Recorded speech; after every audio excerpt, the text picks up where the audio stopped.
There are new bombshell claims today from royal insiders who say King Charles's cancer is incurable and he will likely die with the disease. Prince William has reportedly been carrying a truth no son would ever want to face, that King Charles III's health has become the center of a far deeper royal concern. Buckingham Palace has not confirmed the most dramatic claims, but one question now hangs over the monarchy with unusual weight. How does an heir prepare for duty when the king is also his father? That is why this story has reached far beyond ordinary royal family news. It is not simply about medical updates, palace schedules, or which royal figure appears at the next public engagement. It is about the painful space between family love and royal responsibility, a space Prince William, the Prince of Wales, may now be forced to stand in more visibly than ever before. Reports and online royal commentary have suggested that concern around King Charles's health has renewed questions about succession, duty, and the future shape of the monarchy. The palace has publicly shared limited information in the past about the king's treatment, but it has not confirmed the most serious claims circulating in dramatic accounts. Still, the reason those claims have taken hold is clear. Every time Charles steps back, every time William steps forward, viewers begin to wonder whether something larger is quietly happening behind the scenes. And that is where the emotional tension begins. To the public, William is the future king. His role is written into the line of succession, understood by the nation, and accepted as part of the monarchy's long continuity. But to William himself, this is not only a constitutional path. It is personal. The crown waiting in his future belongs, for now, to his father. Every conversation about readiness carries the shadow of a day no son would wish to hurry. That makes this moment especially difficult. If William appears stronger, more visible, and more involved, many royal watchers will call it responsible preparation. But others may ask a more uncomfortable question. Is the Prince of Wales being prepared simply because every heir must be prepared, or because the palace knows that the public needs to see him as ready sooner rather than later? That question does not require a confirmed secret document to feel important. It grows from the images viewers already see. William attending serious events, Catherine, Princess of Wales, standing beside him as a symbol of steadiness, and Queen Camilla remaining close to Charles as the present reign faces pressure. Each figure now carries a different meaning.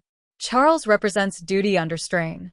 William represents the future drawing closer. Catherine represents emotional stability. Camilla represents loyalty to the king in the most human sense. But beneath those public roles sits a private fear. For William, stepping forward may never feel simple. A future king must learn to carry authority, but a son may resist every sign that authority is moving toward him because of his father's vulnerability. That is the cruelest contradiction inside monarchy. The institution needs certainty, but the family lives with uncertainty. The country needs reassurance, but the heir may be quietly grieving possibilities he cannot say aloud. And this is why older royal viewers understand the weight of the story so deeply. Many have seen families face illness, silence, pride, and difficult conversations that arrive too late. They know that public strength can sometimes hide private fear. They know that fathers and sons do not always say what needs to be said until time begins to feel more fragile. Was this really about royal duty, or was it about a family being forced toward honesty? That is the layer that makes the story more powerful than a simple health headline. If the palace is adjusting duties, protecting the king's energy, or allowing William to take on more responsibility, those decisions may be practical. But emotionally, they carry a much heavier meaning. They suggest that the monarchy may be preparing not only for schedules and ceremonies, but for the human reality behind them. For Charles, the challenge is dignity. No monarch wants to be seen only through illness. No king wants his reign reduced to speculation about what he can no longer do. For William, the challenge is loyalty. He must support his father without appearing to replace him. He must accept duty without seeming eager for power. And he must protect his own family, while carrying a public burden that may be growing heavier by the day. This is where the next chapter becomes more sensitive. Because if William has been kept partly outside the full truth, or if the palace has managed information carefully to protect Charles's privacy, then the issue is no longer only health. It becomes trust. It becomes whether a son deserves to know before an heir is required to act. And once that question appears, the story moves into far more emotional territory, because the real pain may not be what the palace has said publicly, but what William may have had to discover quietly as both a future king and a frightened son. That quiet discovery is what makes this chapter more complicated, because in royal life, truth is rarely shared all at once. It moves through advisors, carefully worded updates, private family conversations, and decisions made under pressure.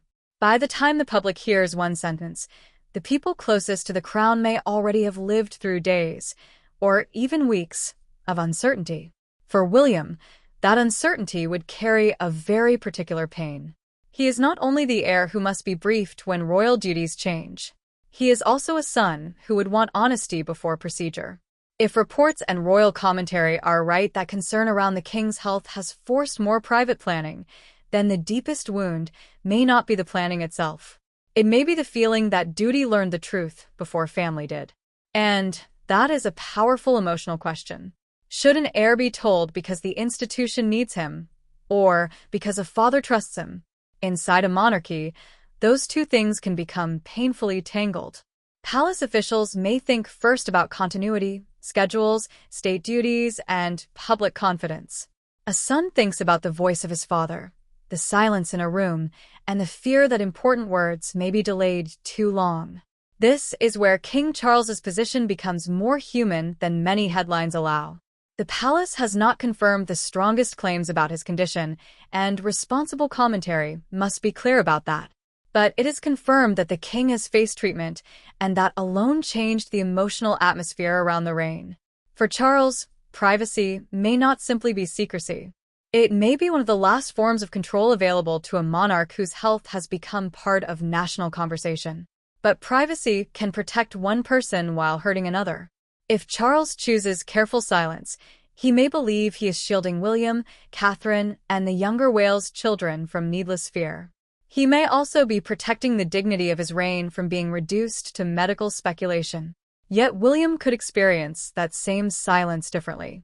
To him, it may feel like being kept outside the most personal part of his father's struggle until the crown requires him to act. That is where the story becomes less about illness and more about trust. A monarchy can survive private medical updates. It can survive changed diaries, lighter schedules, and careful public language. But father and son must survive something more fragile, the possibility that love, pride, and duty have taught them to hide fear from one another. For a family already shaped by loss, public pressure, and years of royal restraint, that silence can become heavier than any official statement. Catherine's role in that moment would be essential. She is often viewed as the calm center around William, not because she removes the burden, but because she helps him carry it without disappearing into duty. If the Prince of Wales is being asked to stand closer to the center of royal responsibility, Catherine is not simply watching from the side. She is helping protect the man behind the future king. And that matters for the monarchy's future. Because William's leadership will not be shaped only by constitutional briefings. It will be shaped by how he learns to handle fear, pressure, family pain, and public expectation. If he responds to uncertainty by shutting down emotionally, the future reign could feel distant. If he learns to speak with steadiness and humanity, the crown may feel more relatable to a public that no longer expects royals to appear untouched by life. But there is another figure whose position cannot be ignored. Queen Camilla's role in any health-related concern around Charles is deeply personal. She is not simply the queen beside the monarch at ceremonies. She is his wife, the person closest to his daily reality, and the one most likely to understand the private difference between public strength and physical strain. If William's responsibilities grow, Camilla may support that in principle while still fearing that officials are beginning to discuss her husband as a constitutional problem rather than a man still fighting to serve. That is a painful distinction. A palace diary may show one duty being transferred. A public statement may call it practical support. But to those inside the family, each change may feel like a small emotional admission. A name removed from an engagement sheet. A speech read by someone else. A chair left empty at a reception. These details are administrative on paper, but symbolic in real life. And symbols are what monarchy is built upon. If William steps into a role once expected of his father, the public may see reassurance. The palace may see continuity. But Charles may feel something more private, the sting of watching part of his reign carried by another hand before he is ready to release it. That does not mean William wants power. It means the institution can make love look like replacement, even when loyalty is the true motive. Was this about protecting the crown, or protecting a father from being seen as vulnerable? That question is difficult because both things may be true at the same time. The crown must continue, whatever pressure the family faces. But Charles also deserves dignity, not endless speculation. William must be ready, but he should not have to feel that readiness is a betrayal. Catherine must steady her family, but she cannot erase the sadness underneath the preparation. Camilla must support the king, but she may also fear losing control of how his story is told. This is why the reported tension feels larger than one health update. It suggests a monarchy being forced to manage two truths at once. The public needs honesty, but not every private detail. The family needs preparation, but not cold procedure. The institution needs William, but William still needs time to be a son. And once that conflict begins, every silence becomes meaningful. A carefully worded palace update can calm one part of the public while creating new questions for another. A temporary change in duties can look responsible to some, but alarming to others. A stronger role for William can reassure royal watchers, yet also raise concern that the future is arriving faster than the family hoped. This is the delicate territory the palace must now navigate. For older viewers, this is not hard to understand. Many families know what it means to protect someone's dignity while also needing to face reality. They know how illness can change the way people speak, how pride can delay honesty, and how love sometimes hides behind practical arrangements. That is why this royal story feels so personal. Behind the titles is a family confronting the same fear so many families recognize. What do you say when time begins to feel less certain? And for William, the question becomes sharper. If he is asked to step forward, how does he do it without making his father feel left behind? If he asks for honesty, how does he avoid sounding like an heir demanding access instead of a son asking for trust? If he prepares too visibly, how does he prevent the public from reading duty as ambition? That is the emotional trap at the heart of this moment. The monarchy may present every adjustment as calm and controlled, but beneath that control could be a deeper struggle over how much truth should be shared, when it should be shared, and who deserves to hear it first. And once that question enters the royal household, the story moves into far more sensitive territory, because the next issue is no longer only what William knows. It is what Charles may have been trying to protect him from. What Charles may have been trying to protect him from was not only fear itself, but the strange burden that comes when private illness becomes public duty. A father may want to shield his son from the full weight of uncertainty. A monarch, however, must think about what happens if uncertainty begins to touch the crown. And in that space between love and institution, even silence can start to look like strategy. That is where the pieces begin to connect. Royal commentators have often noted that the British monarchy depends on the appearance of calm, especially during moments when the family may privately be under strain. The palace does not simply communicate facts. It manages timing, tone, public confidence, and constitutional reassurance. When the king's health is discussed, the issue is never only medical. It becomes a question of national steadiness, royal continuity, and whether the public can trust that the institution remains prepared for whatever may come. But was Charles protecting William from anxiety, or protecting the monarchy from appearing vulnerable? That question is difficult because both explanations can exist together. Charles may have wanted his son to keep living, working, and parenting without the constant shadow of fear. At the same time, he may have understood that once William fully enters the circle of serious preparation, everything changes. The heir no longer listens like a family member alone. He begins listening like the man who may one day have to lead. And that is a transformation no father can soften completely. For William, every additional duty carries two meanings.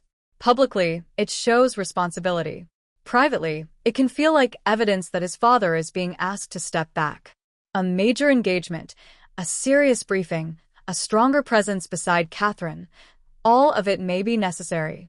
Yet each step forward can carry a quiet emotional cost because the future king is being formed at the exact moment the son may want time to stop moving. This is why Catherine's role becomes more than emotional support. She is the person closest to William's private response, and perhaps the one most able to recognize when duty begins turning into isolation. The Prince of Wales has spent his life learning composure, but composure can become a wall. If he buries fear beneath schedules and royal discipline, the public may see steadiness while the family sees a man carrying more than he can safely admit. And the monarchy cannot afford a future king who learns to survive by silence alone. That is one of the hidden implications of this moment. William's eventual reign may not only be shaped by constitutional preparation, but by how he learns to handle pain in public life. If Charles's generation was taught to endure quietly, William's may be forced to lead differently. The public now expects honesty, but not collapse. Emotion, but not loss of control. Humanity, but still dignity. That balance may become one of the defining features of the next royal era. This is where history offers a quiet warning. The royal family has survived many periods of private strain, but the modern world gives the palace far less room to hide discomfort. In earlier generations, a carefully worded statement could hold back speculation for longer. Today, absence creates theories within hours. A reduced schedule becomes a headline. A photograph is studied for signs of tiredness. A substituted duty becomes part of a larger narrative. Even when the palace says little, the public builds a story from what it can see. So, if William appears more often in roles once expected of Charles, people will notice. If Camilla seems protective or unusually close to the king's public rhythm, people will notice. If Catherine appears as the steady figure beside William during serious moments, people will notice. None of this proves the most dramatic claims circulating online, but it shows how quickly private concern can become public interpretation. And that public interpretation has consequences. If people believe William is being prepared too quickly, the palace risks creating anxiety around Charles's reign. If they believe he is not being prepared enough, the monarchy risks looking unready. If Charles appears determined to continue without visible support, some may admire his strength while others worry about the cost. If William steps forward with confidence, some may feel reassured while others may quietly wonder whether the future is arriving sooner than expected. That is the narrow path the royal household must now walk. Princess and the Princess Royal also matters in this kind of moment, even if she is not always placed at the center of the headlines, and represents the older royal code of service without fuss, and her presence in any wider family context would carry a particular meaning. She is one of the few figures who can stand close to Charles, understand William's burden, and still think primarily about the institution rather than personal drama. In moments of pressure, families often need someone who can speak plainly without seeking power. Yet, even plain speaking cannot remove the emotional contradiction at the heart of succession. The crown requires preparation before crisis arrives. Families often delay difficult conversations until pain forces them open. That difference can create tension between advisors and loved ones, between medical privacy and public confidence, between a monarch's pride and an heir's right to know. And if reports of deeper concern have made this conversation feel urgent, it is because the monarchy now has to prepare without making preparation look like farewell. For Camilla, that distinction may be especially painful. She may support every decision that protects Charles's health, while still resisting any language that makes him sound as though he is being managed rather than served. A wife sees what officials cannot always see. She sees the person behind the title. She may hear the exhaustion after a public appearance, the frustration after a cancelled duty, the private cost of being discussed as a symbol rather than a man. And this is where William and Camilla could find themselves on the same side of a difficult truth, even if they approach it differently. Both may want to protect Charles. Both may distrust the coldness of institutional planning. Both may fear that royal language can make human pain sound administrative. But they may disagree on what protection actually means. Camilla may believe protection means preserving the king's dignity and control. William may believe it means accepting more responsibility before duty harms his father further. Neither position is simple. Neither is heartless. That is what makes the situation so compelling. It is not a battle between ambition and weakness. It is a family trying to decide how much honesty the crown can bear. The institution needs smooth transitions. The public needs reassurance. Charles needs dignity. William needs trust. Catherine needs to keep her family steady. Camilla needs to know that love is not being pushed aside by procedure. And somewhere inside all of that is the central question royal watchers may be asking more quietly. Can the monarchy become more open about human vulnerability without losing the mystery that has helped sustain it for generations? That question may define the next stage of the story. Because if William's role continues to grow, it will not only show that the palace is prepared. It will show whether the family has learned to face difficult truths together, or whether duty still arrives before honesty.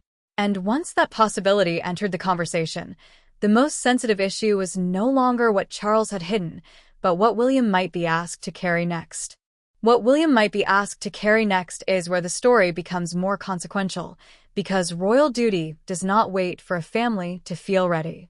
If the palace senses that more responsibility must move toward the Prince of Wales, even temporarily, then every public moment begins to carry a private meaning. A speech becomes more than words. A diary change becomes more than scheduling.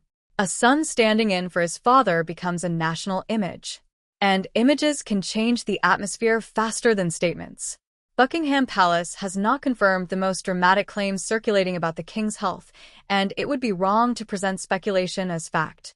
But reports and royal commentary have created a powerful public question. If Charles must protect his strength, how much more visible should William become? That question may sound practical, but inside the monarchy it is emotionally loaded. The moment an heir is seen doing more, the public begins asking whether he is supporting the present reign or rehearsing the next one. That is the turning point. For Charles, every adjustment risks being misunderstood. If he reduces an engagement, it may be sensible. If William attends in his place, it may be responsible. But to the outside world, the two together create a pattern. And once viewers begin to see a pattern, they rarely wait for palace clarification. They start reading the future into the present. This is why royal households move so carefully during sensitive periods. They understand that the public does not only listen to official language. It watches who arrives, who speaks, who stands nearest the center, and who appears to carry authority when uncertainty grows. A single substituted appearance can reassure the nation. Several can create a different impression entirely. And that is the risk now surrounding William. If the future king steps forward with visible confidence, he may calm the public. But he may also feel the emotional cost of being praised on days when his father cannot do everything expected of him. That is not ambition. It is the painful mathematics of succession. One man's support can look, from the outside, like another man's fading strength. For a son, that is a cruel position to occupy. Catherine's presence becomes even more important under that pressure. She may not be the one taking the microphone or carrying the constitutional title, but she helps shape how William's growing role is received. When she stands beside him, the image feels less like a solitary heir moving forward and more like a family preparing together. That matters deeply for older royal viewers because stability is not only found in titles. It is found in the sense that the people carrying duty are emotionally anchored. But Catherine's calm cannot remove the larger institutional calculation. The palace must decide how much responsibility can be transferred without alarming the public. It must protect Charles's dignity while allowing William to be useful.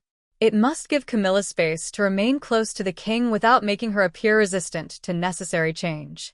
It must involve and other steady figures in ways that strengthen unity rather than fuel speculation about internal concern.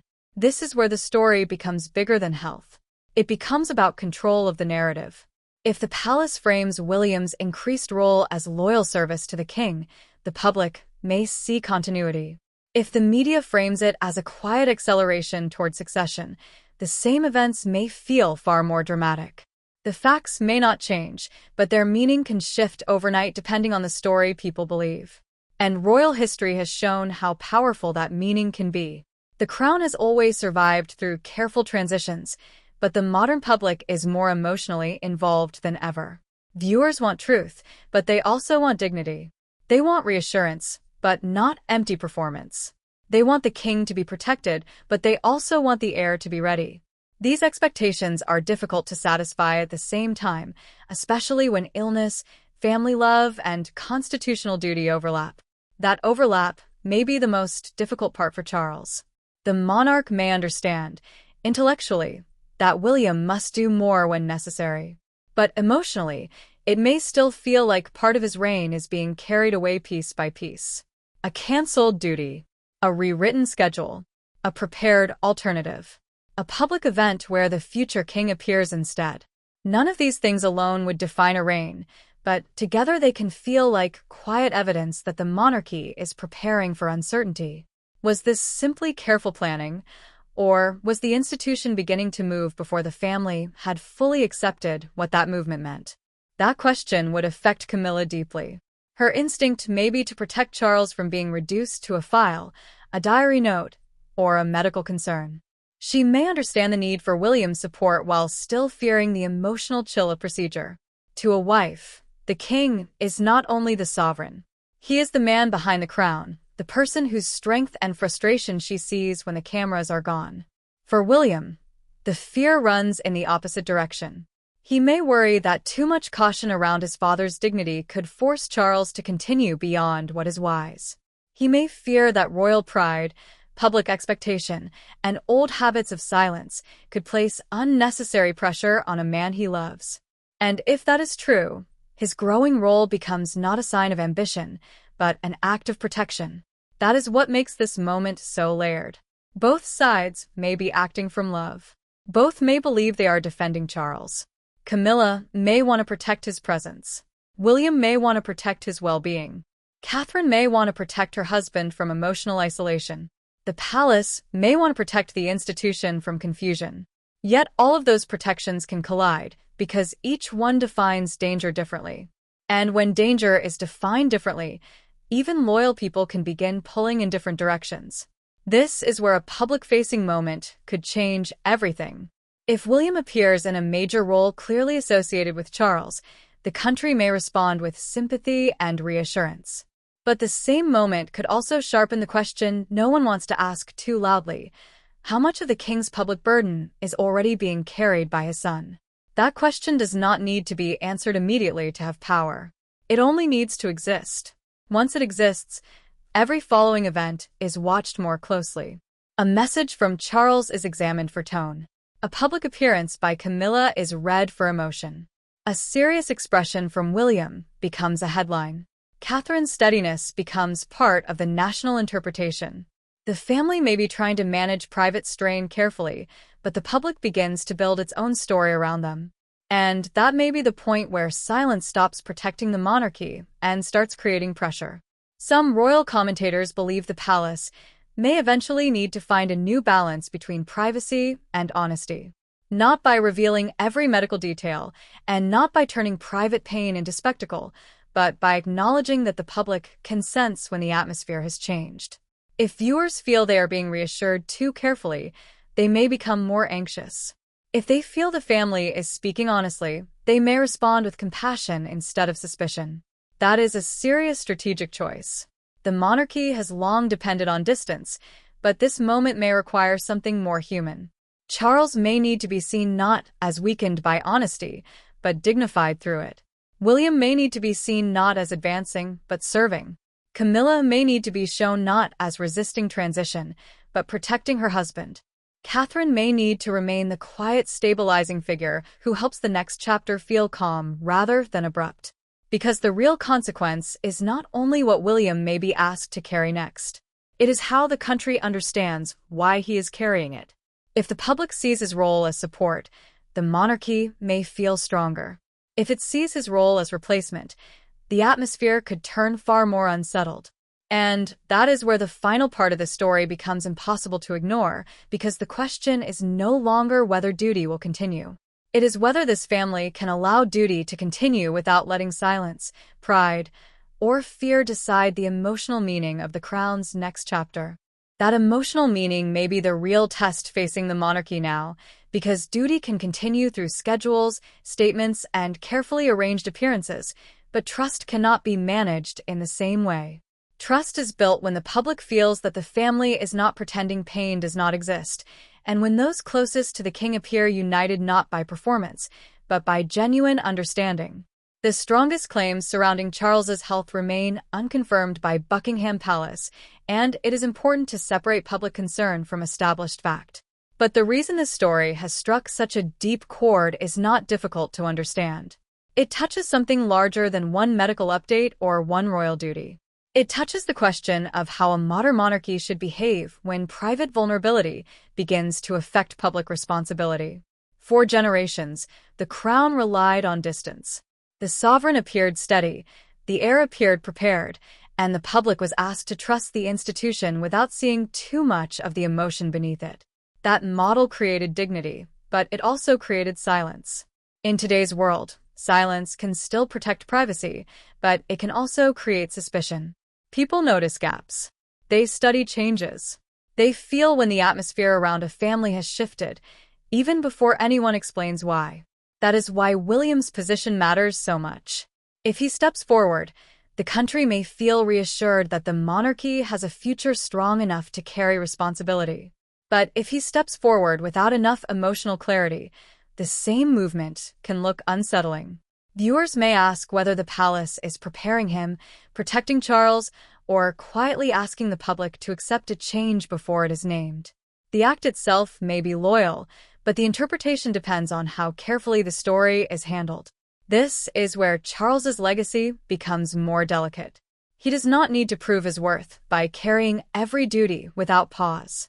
A reign is not measured only by how many engagements a monarch completes, but by the judgment shown when circumstances change. If the king allows William to support him in a way that strengthens the crown without diminishing his own dignity, that may become one of the quieter achievements of his reign. But it would require a different kind of royal strength. Not the strength of pretending nothing has changed. Not the strength of pushing through every appearance because the cameras are waiting. But the strength to allow service to change shape, to trust the next generation without feeling erased by it, and to let the public see that a king can remain sovereign even when he accepts support from his son. For William, the lesson is equally serious. His future kingship may not be defined only by ceremony, titles, or constitutional training. It may be defined by the way he learns to carry emotional pressure without becoming closed off by it. The public may respect discipline, but it connects with humanity. If the future king can show loyalty to his father while also accepting responsibility with calm honesty, he may create a model of monarchy that feels both traditional and more emotionally real. Catherine's role in that future cannot be separated from this moment. Her steadiness gives William's public life a softer edge, and her presence helps the future monarchy feel less like a transfer of authority and more like a family preparing for duty together. In difficult periods, viewers often look for the person who seems to hold the emotional center. For many, Catherine has become that figure, not through dramatic words, but through restraint, consistency, and quiet strength. Camilla's role also carries meaning. She represents the private protection around Charles, the person most closely tied to his daily reality and personal dignity. If William must carry more, Camilla still represents the reminder that the king is not only a constitutional figure. He is a husband, a father, and a man whose story should not be reduced to rumors or schedules. That balance between the personal and the institutional may define how the royal household moves forward. And this is why the story is bigger than speculation. It reveals a monarchy entering a more human phase, whether the palace intends that or not. The public is no longer satisfied with polished images alone. Older royal viewers still value dignity and tradition, but they also understand family pain. They know that illness, aging, responsibility, and unfinished conversations are not weaknesses. They are part of life. When those realities touch the crown, the monarchy has a choice: hide them completely, or acknowledge them with grace. Neither path is simple. Too much privacy can make the palace seem distant. Too much openness can feel intrusive. Too much reliance on William can invite talk of succession. Too little reliance on him can make the institution look unprepared. Every decision carries risk, and every public image will be read for meaning. That is why the next stage will be watched so closely. Royal observers will be looking at who represents the king at major events, how often William appears in roles of national seriousness, how Catherine supports the tone of those appearances, and how Camilla remains visibly connected to the present reign. They will also listen carefully to palace language. Does it speak only of duty, or does it begin to speak more openly about family, support, and shared responsibility? Because the future of the monarchy may not depend only on who wears the crown. It may depend on whether the people around the crown can show the public that continuity does not require emotional denial.